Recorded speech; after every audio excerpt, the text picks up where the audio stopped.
새학년 새학기가 시작되었습니다. 새학년 새학기가 시작되면 부모는 자녀들의 학교 친구 또 선생님에 대해 관심이 많습니다. 이유는 인생의 성공과 행복이 누구를 만나느냐에 따라 결정된다는 것을 경험으로 알고 있기 때문에 그렇습니다. 좋은 만남으로 행복해지고 꿈과 비전을 이루어가고 성공하는 사람이 되어가는가 하면 불행한 만남으로 불행해지고 꿈이 짓밟혀지고 인생을 포기하게 되고 실패하는 인생으로 삶을 사는 사람들을 보고 왔기 때문에 그렇습니다. 이렇게 우리 인생의 만남은 중요합니다. 오늘 본문은 니고데모라고 하는 사람이 예수님을 찾아오는 말씀, 그래서 예수님과 니고데모의 만남에 대해 다루고 있습니다. 성경에는 예수님을 만나는 수많은 사람들의 이야기가 기록되어 있습니다. 그런데 이름이 기록되어 있는 사람도 있고 그 이름이 기록되지 않은 사람도 있습니다. 12년 혈루증 앓았던 여인, 이름은 모릅니다. 백부장, 이름은 모릅니다. 가나안 여인, 수르보니게 여인이라고 하는 가나안 여인, 이름이 나와 있지 않습니다. 회당장 야이로는 있지만 야이로의 딸, 나인성 과부의 아들, 문둥병자, 손마른 자, 저들의 이름은 기록되어 있지 않습니다.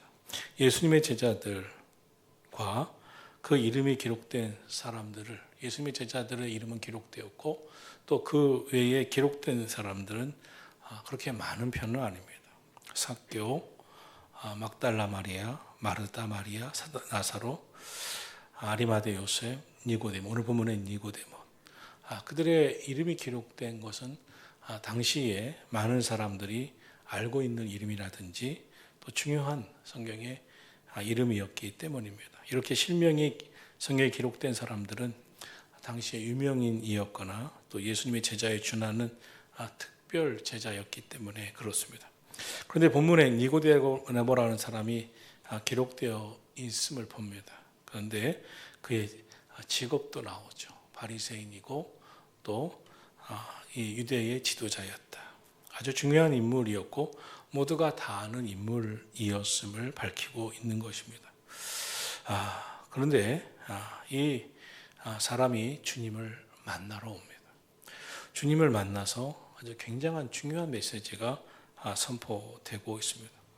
그런데 우리가 예수님을 만나러 온다든지 신앙을 갖는 경우 우연히 만나는 경우도 있겠지만 대부분의 사람들은 인생의 문제를 만났을 때 아주 중요한, 예를 들어서 질병, 고치기 힘든 질병이 있다든지 또는 어떤 사람은 큰 사건이나 사고에 연루돼서 극한 상황에서 예수님을 만나고 또 체험해서 인생이 변화되는 간증을 하는 경우들이 많습니다. 그런데 본문은 좀 다릅니다. 니고데모는 오늘 본문에서 세상에 아주 절대절명의 문제를, 상황을 만난 것은 아닙니다. 그가 개인적으로 관심을 가졌던 그런 문제들이 있었습니다. 오늘 성경에 니고데모라고 하는 사람이 예수님을 찾아오고 그 내용으로 시작하는데, 먼저 니고데모를 1절에서 이렇게 말합니다. 바리새인 중에 니고데모라고 하는 사람이 있으니 유대인의 지도자라. 지금 개역 개정은 이렇게 썼는데 개역판에서는 유대인의 관원이라 이렇게 얘기도 했습니다. 니고데모, 그는 바리새인이라 기록하죠. 당시 유대인의 지도층은 세 개의 분파로 나뉘어 있었습니다. 성전을 중심으로 제사장 그룹에서 활동하던 사두개인, 로마로부터 독립운동을 열심히 했던 열심당원 젤롯당, 그리고 경건한 종교인의 그룹이었던 이 바리새인, 또 세속을 떠나서 광야에서 은거하던 에세네파가 큰 4개 분파였습니다. 그중 이 바리새인은 유대인 사회에서 대체적으로 모두에게 평판이 좋았습니다. 이유는 율법을 잘 알았고 지성인이었고 또 율법을 백성들에게 잘 적용하는 일을 도왔기 때문에 그렇습니다. 동시에 본인들도 누가 봐도 경건하게 살려는 그런 노력이 있었습니다. 율법의 많은 조항들을, 그것도 애매모호한 조항들을 이 보통의 일반인이 삶에 적용하기 쉽게 안식일을 거룩하게 지키라 하는 말씀을 하면 안식일에 몇 그램 이상의 무게에는 들면 안 된다. 몇 미터 이상은 걸어가면 안 된다. 이런 식으로 아주 명확하게 해놨기 때문에 또 자신들이 그렇게 잘 지켜갔기 때문에 그들을 지성인이고 또 그것을 지키는 도덕성 있는 그런 사람으로 사람들이 비추었고 자신들은 그렇게 잘 지키고 산다고 우월의식도 매우 강했습니다. 반면에 지식인으로 도덕성을 갖춘 지식인으로도 인정받았지만 문제점이 없진 않았습니다. 못 지키는 사람에 대한 경멸, 천대, 또 정죄시하는 그런 비판의 사고가 아주 강했습니다. 그래서 당시에 통념상 이 바리새인들은 잘 믿는 사람이라고 생각했고 스스로도 우리는 잘 믿는 사람이라고 판단하고 비난하면서 다른 사람들을 구별하고 자신들을 구별한 그런 이들이 바리새인이었습니다. 그래서 예수님은 이 바리새인들을 회칠한 무덤이다. 무덤인데 회를 칠해서 아닌 것처럼 속은 썩어 있으나 속은 무덤이지만 회를 칠해서 아닌 것처럼 칠한 사람들이다. 외식하는 자다. 겉과 속이 다른 사람이다. 독사의 자식이다. 마귀의 자식들이다. 영적 맹인이다. 분리주의자라고 신랄하게 말씀하기도 하셨습니다. 그런데 오늘날 우리가 이 바리새인들처럼 사는 경우도 있습니다. 나는 다른 사람보다는 우월하다. 신앙생활 잘한다. 나는 좀 더 정의롭다. 도덕적이다. 나는 더 잘 지키는 사람이다. 다른 사람은 문제가 있다. 지적하고 비난하는 것. 이것은 예수님이 오늘 바리새인들을 향해서 이 신약성경에서 신랄하게 말씀하시는 그런 문제임을 기억하고 주님이 원하시는 신앙생활은 무엇인가를 늘 생각하고 살아야 됩니다. 그럼 주님이 원하시는 신앙생활은 뭐예요? 상한 심령입니다. 가난한 심령입니다. 자신의 연약함을 고백하는 것입니다. 나는 부족합니다. 연약합니다. 죄에 넘어집니다. 나의 신앙생활은 형편이 없습니다. 주님의 은혜를 간구하는 것입니다. 니고데모 역시 자신만만했습니다. 꽤 바리새인으로서 잘 살았기 때문입니다. 동시에 유대인의 지도자였습니다. 유대인의 지도자였다는 것은 유대 나라의 오늘날과 같은 국회의원, 지금 국회의원 이 투표 시대인데 사내들인 공회원이라고 있어서 단지 71명만 공회원이었기 때문에 아주 특별한 존재들이었습니다. 오늘날의 국회의원처럼 권력을 가진 그런 특별 존재, 지도자라고 말할 수 있었습니다. 권력을 가지고 있었다. 또 바리새인이라고 지성인이라고 불렸다. 그리고 도덕성을 스스로 갖추고 있다고 생각하며 다른 사람을 경멸하는 사람들이었다. 그것은 어떻게 보면 상당히 이 바리새인의 좋은 점이기도 하지만 위험성을 갖고 있습니다. 높은 자리에 앉아서 힘을 과시하고 다른 사람을 멸시하는 것. 그런 사람은 진심으로 마음 중심에서 주님을 믿는 건 어렵습니다. 진정한 신앙을 갖긴 어렵습니다. 왜냐하면 상한 심령이 아니기 때문에 그렇습니다. 또 가난한 심령이 아니기 때문에, 가난한 마음이 아니기 때문에 그렇습니다. 그런데 니고데모는 거기에 머무르지 않아요. 지성인, 지식인, 바리새인, 또 유대인의 지도자, 사내들이 공회원. 그런데 니고데모는 또 부자였습니다.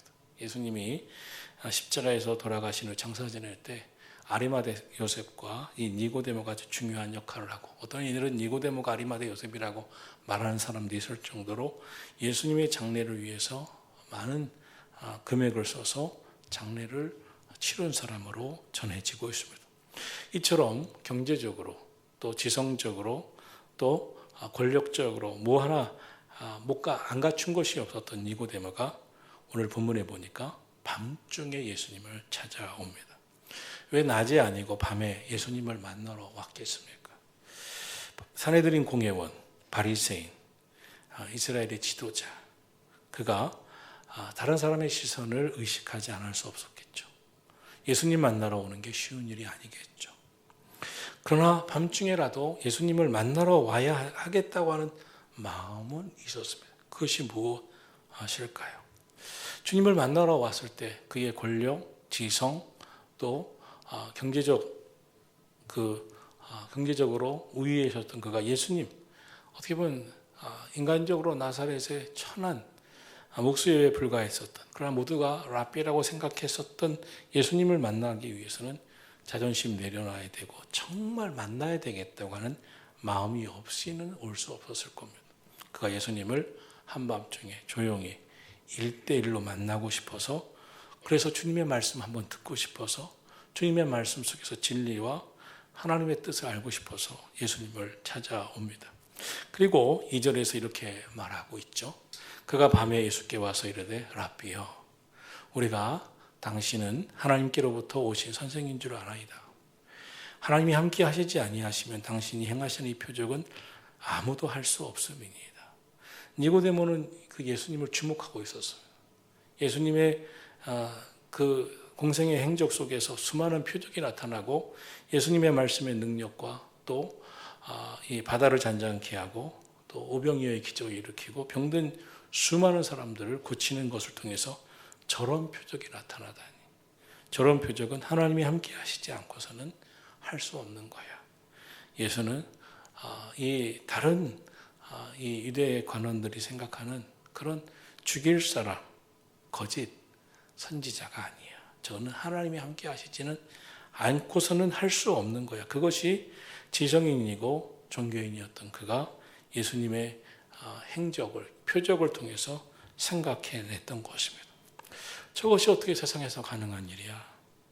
세상의 관점에서 불가능한 것이지. 전능하신 하나님의 능력은 저 예수를 통해 지금 나타나고 있어. 그러면 그는 누구인가? 하나님이 함께 하시는 사람, 더 나아가 하나님의 선지자, 또는 그의 입에서 말하는 대로 하나님의 아들, 메시아, 여러 생각을 갖고 예수님을 만나러 오게 됩니다. 당신이 행한 그 놀라운 기적을 봅니다. 병든 자를 고치고 귀신을 내어쫓는 등 풍랑을 잔잔케 하는 등 놀라운 표적들을 보면 당신은 하나님이 함께하는 사람, 하나님께로부터 온 사람입니다. 이것을 보면 니고데모는 정말 예수님을 주목했었고 예수님을 통해서 나타난 표적을 통해서 정말 진리를 찾고 싶었던 마음으로 찾아온 것이 분명하고, 예수님을 통해서 나타난 살아계신 하나님의 능력을 통해서 니고데의 마음은 막 움직이고 있었습니다. 저 예수는 과연 누군가? 예수의 말씀은 과연 무엇인가? 그런데 그렇게 찾아와 말씀하는 니고데모에게 예수님이 말씀하십니다. 3절, 예수께서 대답하여 이르시되 진실로 진실로 내게 이르노니 사람이 거듭나지 아니하면 하나님의 나라를 볼 수 없느니라. 지금 당신은 하나님께로부터 온 선생 같습니다. 하나님이 함께 하시는 사람 같습니다. 라는 하나님을 거론하고 있는 니고데모에게 예수님이 아주 중요한 말씀을 하고 있습니다. 거듭나지 아니하면 하나님 나라를 볼 수 없다. 거듭나지 아니하면 하나님 나라를 갈 수 없다. 거듭나지 아니하면 하나님을 볼 수 없다. 지식으로 알 수는 있고 지식으로 하나님의 나라가 있다는 것을 생각할 수 있지만, 그러나 하나님 나라를 볼 수 있고 하나님 나라를 갈 수 있는 사람은 거듭나야 한다. 그럼 다시 태어난다. 거듭나는 건 다시 태어나는 것이죠. 다시 태어나는 것이죠. 그러면 거듭난다, 다시 태어난다는 것이 성립되려면 어떻게 있어야 다시 태어나고 거듭납니까? 죽었다는 겁니다. 지금 죽어 있어야, 듣고 있죠? 듣고 막 빨려온 사람도 있는가 하면 오늘은 좀 어렵다 이런 사람도 있는 것 같아서 묻습니다. 듣고 있죠? 지금 전 신중하게 하고 있으니까 들으셔야 됩니다. 다시 태어난다는 말이 성립되려면 죽었다는 게, 지금은 죽어 있다, 잘못되어 있다, 지금 뭔가 문제가 있다, 이것이 오늘 지금의 문제라는 겁니다. 주님의 말씀은 지금의 인생은 죄로 말미암아 죽었다, 그러므로 다시 태어나야 한다, 그것을 말씀하고 있는 겁니다. 거듭난다는 말씀은 하나님의 생명으로 다시 태어나야 한다는 것을 말씀합니다. 죽었던 내 영이 하나님의 생명으로 다시 새롭게 태어나는 것을 의미합니다. 하나님의 형상대로 지음받은 우리 인간은 하나님의 영, 생명을 부으셔서 창조되었습니다. 그런데 인간의 범죄로 인해서 모든 인간은 영적으로 죽었습니다. 영이 죽었습니다. 영이 죽었다고 하는 것은 이제 하나님과 교제, 영이신 하나님과 교제할 수 없는 상태가 되었다는 거예요. 영적 죽음은 영이신 하나님과 교제할 수 없다. 하나님을 볼 수 없고 하나님 나라를 볼 수 없고 하나님 나라로 갈 수 없고 하나님과 영적인 교제를 이룰 수 없다는 것입니다. 그러므로 모든 사람은 다시 태어나는 것, 다시 태어나야 됩니다. 이 세상의 모든 사람이 진정 다시 태어나는 것을 확실하게 해 주시기 위해서 예수님이 오신 것이고, 예수님이 죄로 말미암아 죽었던 우리를 확실히 깨우치고 죄에서 구원함 받게 하기 위해서 예수님이 십자가에서 죽으시고 다시 부활하신 것이죠. 그러니까 이 세상의 모든 인간들은 영적으로 죽어 있고 또 살았으나 영혼이 지금 우리가 육적으로는 살았으나 영혼은 죽어 있다는 것을 의미하고 결국 영혼이 죽을 수밖에 없는 인생이라는 것입니다. 어떻게 설명하면 제가 올라오면서 지금 꽃꽂이를 주목을 했는데 참 예쁘게 오늘 은은한 꽃꽂이 예뻐요. 화병의 꽃은 분명히 살아 있습니다. 향기도 나요. 그리고 한 주, 어쩌면 6일, 어쩌면 8일 참 아주 꽃을 아름답게 펼칠 겁니다. 그러나 이 화병의 꽃을 꽂으려면 생명의 원줄기인 꽃에서 잘라내야 됩니다. 단절된 겁니다. 그러니까 화병의 꽃은 우리 눈에 살아있는 것처럼 보였지만 결국은 죽은 겁니다. 잠시 지금 산 것처럼 해놓은 것뿐입니다. 이것이 인간의 모습이죠. 영적으로 죽어 있는 인간의 모습. 살아있는 것 같지만 죽은 모습들. 그러나 죽어있던 영혼이라도 하나님의 생명으로 다시 새롭게 태어날 수 있음을 말씀하는 것입니다. 이것을 위해서 예수님이 오신 것이죠. 이것을 성경은 거듭남이라고 하는 것이죠. 그래서 오늘 성경은 우리에게 사람이 거듭나지 않으면, 다시 태어나지 않으면 하나님의 나라를 볼 수도 없고 갈 수도 없다고 하는 말씀을 하고, 중요한 얘기, 다시 태어나야 된다. 거듭나야 된다. 고린도후서 5장 17절에서 바울은 누구든지 그리스도 안에 있으면 새로운 피조물이라. 이런 것은 지나갔으니 보라 새 것이 되었도다 라고 말씀한 것입니다. 이렇게 말씀할 수 있었던 사도 바울의 근거는 그가 예수님을 만나기 전에 예수님을 거짓이라고, 기독교는 속임수라고 그렇게 철떡같이 믿고 있었습니다. 그가 그렇게 생각하다 예수님 만나죠. 그리고 그런 인생의 주님 만남으로 완전히 새롭게 다시 태어납니다. 새로운 인생을 살기 시작합니다. 그리고 그는 이렇게 얘기합니다. 예수 안에서 새로운 피조물이 되어야 된다. 다시 태어나야 된다고 말하기 시작합니다. 12년 혈루증 앓았던 여인은 예수님 만나기 전에 그가 가진 돈으로 그의 인생을 살아보려고 했습니다. 병도 고치고 인생도 바꾸려고 했습니다. 이렇게 질병으로 피폐해가는 인생을 바꿔보겠다. 돈도 있으니까. 그런데 세상에서 희망을 다 잃었어요. 왜냐하면 몸은 망가질 대로 망가졌지만 그가 찾아가 돈을 마음껏 써서 고칠 수 있을 거라고 생각했던 의원들도 그 병을 못 고쳤기 때문에 그렇습니다. 그의 인생을 바꿀 수 없었어요. 그의 인생을 바꿀 수가 없었어요. 꿈꾸던 인생 되지 않았어요. 그때 그에게 한 소식이 들어오죠. 예수님이 병도 고치시더라. 그에게 한 가지 희망이 생겼죠. 혹시 내 병도 고치실까? 그런과 동시에 예수님의 옷자락이라도 붙잡으면 내 병은 나을 것 같다는 그런 마음이 듭니다. 그리고 멋진 애를 쓰고 사람들 숲을 헤집고 들어가 예수님의 옷자락을 붙잡습니다. 그때 고침받습니다. 그때 확 그는 새로운 믿음이 들어옵니다. 다시 태어납니다. 예수님은 진짜다. 살아계신 하나님이시다. 메시아다. 믿음이 들어오니까 거듭나는 새로운 인생을 그는 살기 시작하게 되었습니다. 4절에 보니까 다시 태어난다는 예수님 말씀에 니고데모가 말합니다. 사람이 늙으면 어떻게 날 수 있습니까? 우리가 모태에 다시 들어갑니까? 태어났는데 거듭난다, 다시 태어난다는 것이 무슨 말입니까? 이렇게 지금 정우 또 이래 보통 몸이 커요? 근데 엄마 뱃속에 다시 들어가 다시 태어난다? 엄마 죽이라는 얘기죠. 그렇죠? 이거 어떻게 태어나는 겁니까? 이해할 수 없습니다. 다시 질문합니다. 그때 예수님이 그 거듭남에서 이렇게 말합니다. 예수께서 대답하시되 그럼 거듭난다는 것이 뭐냐? 5절입니다. 진실로 진실로 내게 이르노니 사람이 물과 성령으로 나지 아니하면 하나님의 나라에 들어갈 수가 없느니라.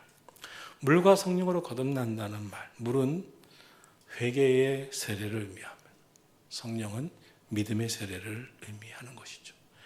회개와 믿음이 아니고는, 예수님을 믿는 믿음이 아니고서는 나지지. 하나님 믿는 믿음이 아니고서는 거듭나지지 않는다는 거예요. 영생에 이룰 수 없다는 거예요. 여러분, 베드로가 어떻게 지식적인 신앙인에서 진정한 예수님의 제자로 바뀝니까? 물과 성령으로 거듭납니다. 통해 자복하면서 회개하기 시작하죠. 막 회개합니다. 지식적인 믿음이, 지성적으로 그가 알고 있었던 믿음이, 그는 통해 자복을 통해 철저하게 회개하기 시작합니다. 눈물, 콧물, 마음이 온전히 다 뒤집혀지고 통해 자복하고 회개하면서 그는 자신이 형편없는 존재, 죄인, 자신의 믿음은 겉믿음, 헛믿음이라는 것, 자신에 썼던 자신의 믿음은 가짜 믿음이라는 것을 그는 알게 되죠. 그는 고난, 그에게 찾아온 그 두려운 고난 앞에서 자신의 믿음이, 자신의 신앙이 가짜 믿음, 지식적인 믿음이 얼마나 헛된 믿음인지 깨닫게 됩니다. 오순절날 성령을 받습니다. 성령은 어떻게 오시죠? 믿음으로 말미암아 옵니다. 믿을 때에 주의 영이 임하는 것입니다. 주님을 믿을 때 성령이 임하시고 새로운 세계에 대한 눈이 떠집니다. 여러분, 우리가 거듭나는 두 가지 중요한 메시지를 예수님이 하십니다. 믿음이 아니고서는 거듭나지질 않아요. 회개가 아니고서는 거듭나지질 않아요. 오늘 예수님은 물과 성령으로 아니고서는 거듭날 수가 없다. 물과 성령으로 거듭나야 된다. 여러분이 진짜 신앙인으로 바뀌어지기 위해서는 처절한 회개, 그리고 결코 흔들리지 않는 믿음, 그리고 주의 성령에 사로잡혀 사는 것, 그것이 아니고서는 우리의 인생은 거듭나지지 않습니다. 거듭난 인생은 특징이 있습니다. 누구도 정죄하지 않습니다. 누구도 판단하지 않습니다. 누구도 비난하지 못합니다. 내가 죄인이었고 내가 하나님의 영광 가리웠던 자임을 너무나 잘 알기 때문에 나는 내 힘으로가 아니라 철저한 회개와 오직 주님을 믿음으로 나는 새로워졌다는 것을 알았기 때문에 주님이 내 마음에 믿음 거두어 가시고 또 주의 영을 내게서 거두어 가시면 나는 헛것임을 알기 때문에 물과 성령으로 거듭난 사람은 누구도 정죄하지 않습니다. 판단하지 않습니다. 비난하지 않습니다. 그리고 기도의 삶, 하나님과 영적인 교제를 잃어버릴 수 없습니다. 물과 성령으로 거듭난 사람은 늘 그 마음이 하나님의 성령이 내 안에서 역사하시고 오늘도 내 마음에 영적 가마를 잃어버리면 못 견디는 거예요. 그거는 살 수가 없습니다. 물과 성령으로 거듭난 사람의 특징, 다시 태어난 사람의 특징은 그렇습니다. 우리 이 땅에 태어난 사람의 모든 에너지는 이제 물이라든가 이제 밥이라든가 그 양식을 통해서 얻습니다. 밥을 먹고 물을 안 마시면 목마름으로 못 견딥니다. 배고파서 못 견딥니다. 물과 성령으로 거듭난 사람의 특징은 하나님과 영적인 교제를 놓치면 하나님께서 주시는 영적 공급이 끊어지면 못 견디는 거예요. 못 사는 거예요. 진정한 회개의 삶, 죄를 쌓아놓고는 살 수가 없는 겁니다. 그렇기 때문에 누구도 정죄하고 판단하고 비난을 못하는 거예요. 그리고 회개 기도를 드리게 되는 거예요. 그래서 오늘 예수님 말씀하십니다. 물과 성령으로 거듭나지 않고는 하나님 나라를 볼 수도 없고 하나님 나라를 갈 수도 없다. 여러분, 오늘 니고데모는 그 예수님의 이 말씀을 들어왔어요. 뭔가 예수님은 하나님 보이신 메시아라는 것을 분명히 느끼기 때문에, 그리고 사모에서 그의 세상의 권세, 경제적 부, 또 사회적 위치, 바리새인의 그런 지성인의 다 팽개치고 예수님 만나서 뭔가 들어야 했습니다. 그것이 예수님은 거듭나야 된다는 거였어요. 물과 성령으로. 오늘 저와 여러분이 니고데모처럼 예수님 만나기를 축원합니다. 니고데모가 들었던 물과 성령으로 거듭나야 된다는 말씀이 여러분에게 은혜가 되고 오늘 물 세례를 받으십시오. 진정한 회개의 기도를 드리기를 축원합니다. 오늘 성령 세례를 받으십시오. 믿음으로 거듭나기를 주의 이름으로 축원합니다. 그리고 이제 물과 성령으로 다시 태어난 하나님의 사람답게 하나님의 생명으로 주님과 영적인 교제를 놓치고서는 없고서는 살 수 없는 인생, 그리고 누구를 정죄하고 판단하고 비난해서는 살 수 없는 인생, 늘 감사 찬송 주님과 영적인 교제의 기쁨으로 살아갈 수 있는 거듭난 성도의 삶이 꼭 되시기를 예수님의 이름으로 축원합니다.